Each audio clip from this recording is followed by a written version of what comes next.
सोचिए, अगर एक राजा के सामने दो रास्ते हों। पहला, दुश्मन के सामने झुककर आराम की जिंदगी जीना, और दूसरा, जंगलों में भटकते हुए भूखे रहकर भी अपनी मातृभूमि की रक्षा करना।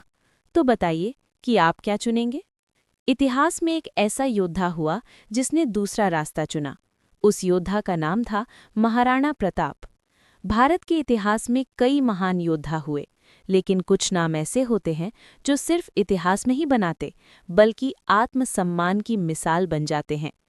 आज की इस वीडियो में हम जानेंगे महाराणा प्रताप की वीरता, उनके संघर्ष और उस ऐतिहासिक युद्ध की कहानी जिसने पूरे भारत को हिला दिया। ये कहानी है हल्दी घाटी के युद्ध की। 9 मई 1540 मेवाड़ के कुंभलगढ़ किले में एक बालक का जन्म हुआ। ये बालक आगे चलकर राजपुताना की शान बनने वाला था। ये थे महाराणा प्रताप।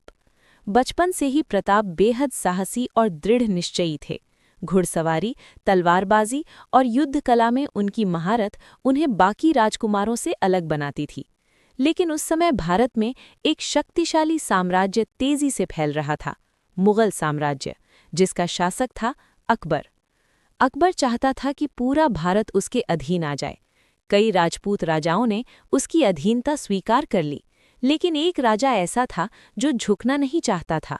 अकबर ने कई बार संदेश भेजा कि मेवाड़ मुगल साम्राज्य के अधीन हो जाए, लेकिन महाराणा प्रताप का जवाब हमेशा एक ही था, मेवाड़ की मिट्टी में जन्म लिया है, इसे गुलाम नहीं बनने दूंगा। और यहीं से शुरू हुआ इतिहास का सबसे बड़ा संघर्ष। साल था 1576। मुगल साम्राज्य ने मेवाड़ को झुकाने के लिए विशाल सेना तैयार की। इस सेना का नेतृत्व कर रहे थे मान सिंह वन। दूसरी तरफ थे महाराणा प्रताप, जिनकी सेना संख्या में कम थी, लेकिन उनके दिलों में स्वाभिमान की आग जल रही थी। 18 जून 1576 राजस्थान की अरावली पहाड़ियों में स्थित एक संकरी घाटी, जिसकी मिट्टी का रंग हल्दी जैसा पीला था, यहीं हुआ इतिहास का महान युद्ध, हल्दी घाटी का युद्ध। जैसे ही युद्ध शुरू हुआ, तलवारों की टकराहट से पूरा मैदान गूंज उठा। महाराणा प्रताप खुद युद्ध के मैदान में उतर चुके थे। उनका लक्ष्य था दुश्मन की सेना को पीछे हटाना। इस युद्ध में महाराणा प्रताप के साथ था उनका वफादार घोड़ा चेतक। चेतक सिर्फ एक घोड़ा नहीं था, वो महाराणा प्रताप का सबसे भरोसेमंद साथी था। युद्ध के दौरान चेतक गंभीर रूप से घायल हो गया, लेकिन फिर भी उसने हार नहीं मानी। उसने महाराणा प्रताप को अपनी पीठ पर बैठाकर दुश्मन की सेना के बीच से निकलकर एक बड़ी छलांग लगाई और उन्हें सुरक्षित स्थान तक पहुंचा दिया। लेकिन उसी के बाद ये वीर घोड़ा हमेशा के लिए सो गया। चेतक की वफादारी आज भी इतिहास में अमर। हल्दी घाटी का युद्ध भले ही निर्णायक नहीं रहा, लेकिन महाराणा प्रताप का संघर्ष खत्म नहीं हुआ।